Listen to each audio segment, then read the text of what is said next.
Olá, sejam todos e todas muito bem-vindos mais uma vez à nossa quinta aula aqui do nosso curso, né?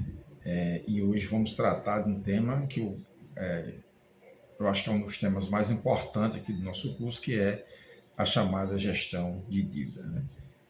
A primeira coisa que você deve saber é o que é dívida, porque já que você vai fazer a gestão de dívida, é importante que você saiba o que é uma dívida. E dívida é um compromisso que você assume, né, um compromisso financeiro que você assume ao pedir dinheiro emprestado, ao fazer uma compra no parcelado, né, a uma instituição financeira ou a uma pessoa, pode ser pessoa física ou pessoa jurídica, por exemplo, como um banco, uma instituição financeira que é uma pessoa jurídica, né? Isso vai ter um encargo para você ao longo de um determinado período para que você possa quitar essas dívidas. A partir disso, nós vamos ter aqui, por exemplo, vou trazer aqui para vocês, três principais tipos de dívida. Por exemplo, o cartão de crédito, né? O cartão de crédito é um tipo de dívida, é uma espécie de endividamento. Você fez a compra, essa compra vai ser no parcelado e você vai assumir um compromisso de no futuro pagar as parcelas desse cartão. Então, você recebe de uma financeira, que é a gestora do cartão, a permissão para comprar até um determinado valor. Tanto é que cada cartão tem um chamado limite de crédito. Você vai ter também aí os empréstimos pessoais, né?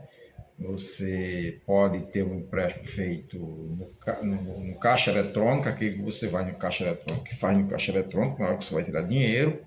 Você pode ter um empréstimo feito diretamente no banco, você vai no gerente do banco, ele te oferece um produto e você assina um contrato e esse produto na sua conta, e você pode ter um financiamento ou refinanciamento de dívida. O financiamento de dívida contraída é aquele que se contrai ao financiar uma compra, né?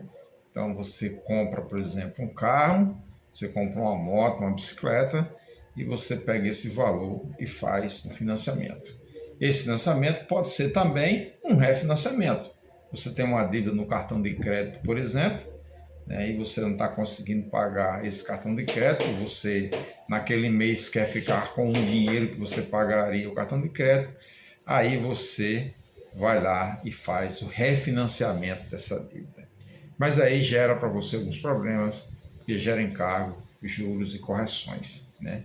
Então isso cada vez mais endivida a gente no momento que a gente contrai nessas dívidas, nesses financiamentos, a gente contrai aí esses encargos de financiamento, né? E aí, como gerenciar essas dívidas todas, né? É preciso a gente ter um plano de gerenciamento das nossas dívidas para que a gente não caia em dificuldades financeiras com o salário que nós recebemos, com as receitas, né? Aquelas que nós vimos lá na primeira e segunda aula, quando nós falamos de receitas e despesa, a gente precisa ver especificamente o valor que a gente ganha e quanto nós destinamos para dívidas, né? A gente viu lá falando de as despesas correntes, né? Aquelas que são contínuas, que você sempre vai ter, aquelas que vão ser esporádicas, então isso está lá na primeira e segunda aula. Então, para a gente fazer o gerenciamento dessa dívida, é necessário que a gente priorize quais dívidas nós vamos pagar primeiro, né? Então a gente começa pagando as dívidas que têm aquelas taxas de juros mais altas, que tem juros de mora, né? Que tem aí multa por atraso. Por quê? Porque se você não paga essas dívidas de imediato, nas datas corretas, conforme os aprazados, você corre o risco dessa dívida, no final, você ter um custo maior, né? Um custo maior, que é a primeira multa pelo não ter pagamento na data. Então já gera ali um boleto de R$100, gera 3, 4, 5 reais de multa. Depois você tem o juro de mora, ou seja, cada dia que você passa sem pagar a dívida, você paga mais 1%, 2%, 3%, conforme esteja no contrato, né? E aí você tem também ainda as correções monetárias, em alguns casos, quando você passa aí dos 30, 40 dias sem pagar essa dívida. Então, a gente prioriza as dívidas mais altas, né, essas que são, a gente deve pagar primeiro. E aí, uma outra situação é criar um plano de pagamento. Você precisa criar um plano de pagamento para suas dívidas, para que você tenha uma saúde financeira em dias, para que você possa, de fato, lidar com suas dívidas. Então, estabeleça o plano para pagar essas dívidas, né? Você faz ali um cronograma de pagamento, né, conforme o dias que você recebe, na primeira, segunda quinzena, quem recebe por quinzena, quem recebe por semana, e aí você controla essas dívidas. Uma outra situação que faz você gerenciar essas dívidas são os chamados, você fazer uma negociação tete a tete, você negociar com os credores quando dá para negociar, né?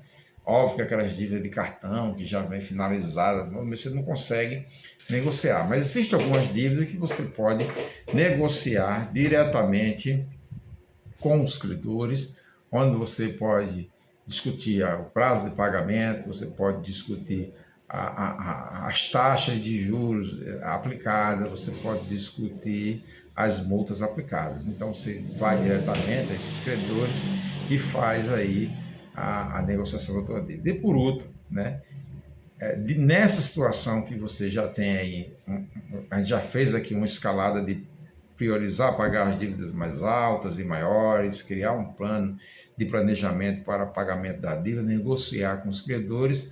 O próximo passo agora seu é evitar novas dívidas, né?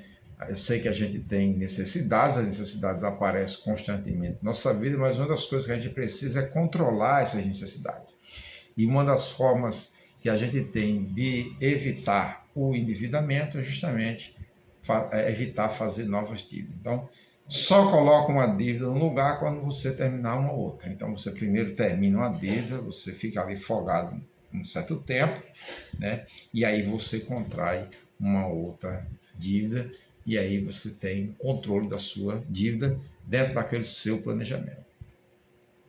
Bom, e você deve ter, né? Eu vou deixar aqui algumas dicas para você evitar dívidas, né? E são dicas valiosas, às vezes com certo grau de dificuldades para a gente cumprir essas dicas, mas deixa essas dicas de forma que a gente possa compreender a necessidade de fazer isso. Primeiro, viva dentro das suas possibilidades, né? Nunca tente viver para além daquilo que você pode, que você é, de fato, né? Então, se você, às vezes você precisa pensar se de fato você precisa comprar um iPhone, por exemplo, no caso do celular, se você precisa, né, trocar de carro, se você precisa ir morar num outro lugar, pagar um aluguel diferente, mais alto, com aquilo com o rendimento que você tem. Então, evite, né, viver fora das suas possibilidades, viva dentro das suas possibilidades, não gaste mais do que aquilo que você pode pagar, e aquilo que você pode pagar é justamente naquela relação lá que a gente faz na primeira e segunda aula em relação ao quanto que você ganha. E aí a gente tem aqui também uma outra dica, poupe regularmente. Então, a nossa próxima aula, nós vamos ensinar você a fazer ali um investimento básico, né? Um investimento de R$100, mas você precisa entender a necessidade de você poupar regularmente. Economize para evitar dívida. Então, quando você poupa, você programa suas compras, você economiza e você evita a dívida, porque você deixa de pagar, inclusive, você ter custo maior. E terceiro, que é uma coisa muito difícil de fazer, leia cuidadosamente todos os contratos que você assina. E aí você vai entender o quanto tem de dívida, o quanto tem de juro, quanto é que é o juro de mora, quanto é que é a dívida, né, a multa por atraso, se tem outros tipos de encargo quando você atrasa uma dívida. Então, é importantíssimo que você leia esse contrato, entenda todos os termos e condições, sobretudo nos empréstimos e financiamentos, né? E aqui eu faço, por último, terminando a nossa aula de hoje, trago você para algumas perguntas para as nossas reflexões. Você tem alguma dívida? Acredito que você tem, porque eu tenho, né? A outra reflexão que eu pergunto é: como você gerencia suas dívidas? Eu sei como eu gerencio as minhas dívidas. Então, veja como você está gerenciando suas dívidas, né? E a terceira pergunta que eu deixo é: quais são as estratégias que você utiliza, né? Quais as estratégias que você utiliza para que você evite dívidas, né? Finalizando, eu pergunto o que você achou deste nosso tópico, desta aula de hoje. E se você tem alguma dúvida e gostaria de explorar mais alguns aspectos sobre gestão de dívida, entre em contato conosco. Nós vamos te ajudar.